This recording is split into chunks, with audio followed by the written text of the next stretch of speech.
Forming Cool 一級電嘅 Santa Barbara，而家 Burgundy 都冇咩產區係咁凍嘅。Coco，有個好中意 Burgundy 嘅朋友叫我關注 Waitaki 喎。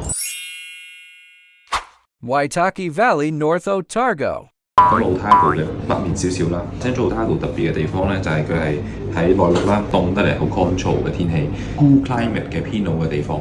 佢比Central Otago 咧更誇張嘅地方咧就係更凍。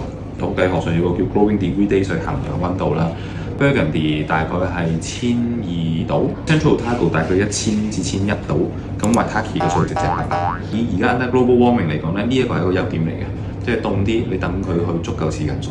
特別嘅地方咧，佢係有 limestone 嘅，對 Pinot 嚟講係一個好 magical 嘅地方嚟嘅。佢最中意就係 clay limestone 呢種 style， 帶花香，好似帶士多啤梨香，然後有礦物味，可以同唔可以咁比嘅。而家 Burgundy 都冇咩產區係咁凍嘅。Forming Cool 一級電嘅 Santa Barbara，因為都係 limestone base，top soil 少啲，飲落清爽啲，大概啦。OK。